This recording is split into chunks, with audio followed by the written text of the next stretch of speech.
معزز حاضرین و موقر علماء کرام، السلام علیکم ورحمۃ اللہ وبرکاتہ۔ وعلیکم السلام ورحمۃ اللہ وبرکاتہ۔ الحمدللہ الحمدللہ الحمدللہ رب العالمین، والصلاة والسلام على سید الانبیاء والمرسلین وآلہ واصحابہ الطیبین الطاہرین، لعنۃ اللہ علی الوہابیین المرتدین،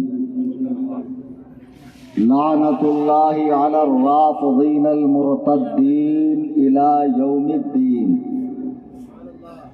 اما بعد، قال اللہ تبارک و تعالی فی القرآن المجید والفرقان الحمید، فاعوذ باللہ من الشیطان الرجیم، بسم اللہ الرحمن الرحیم۔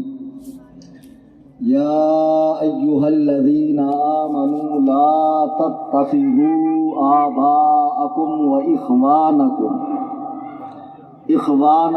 اولیاء ان استحبوا الکفر علی الایمان ومن یتولہم منکم فاولئک هم الظالمون۔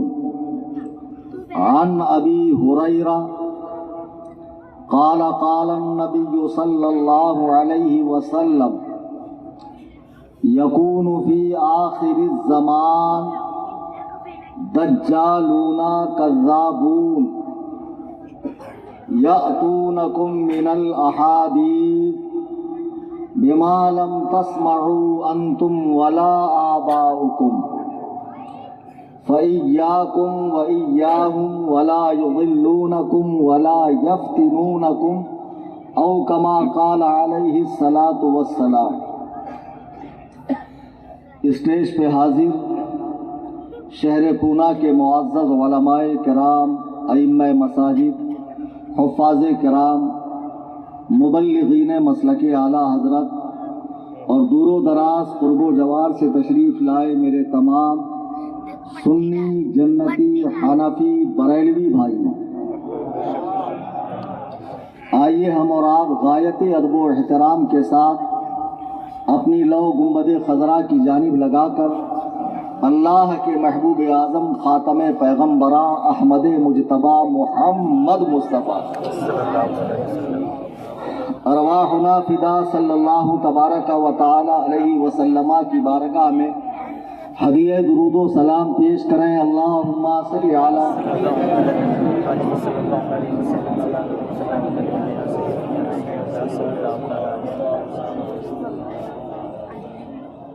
ایسا کون سا سنی ہے جسے درود پاک کی فضیلت نہ معلوم ہو، اور پڑھنے سے کیا کیا درجات اور کتنی بلندیاں اور حضور کا کتنا قرب نصیب ہوتا ہے یہ نہ معلوم ہو۔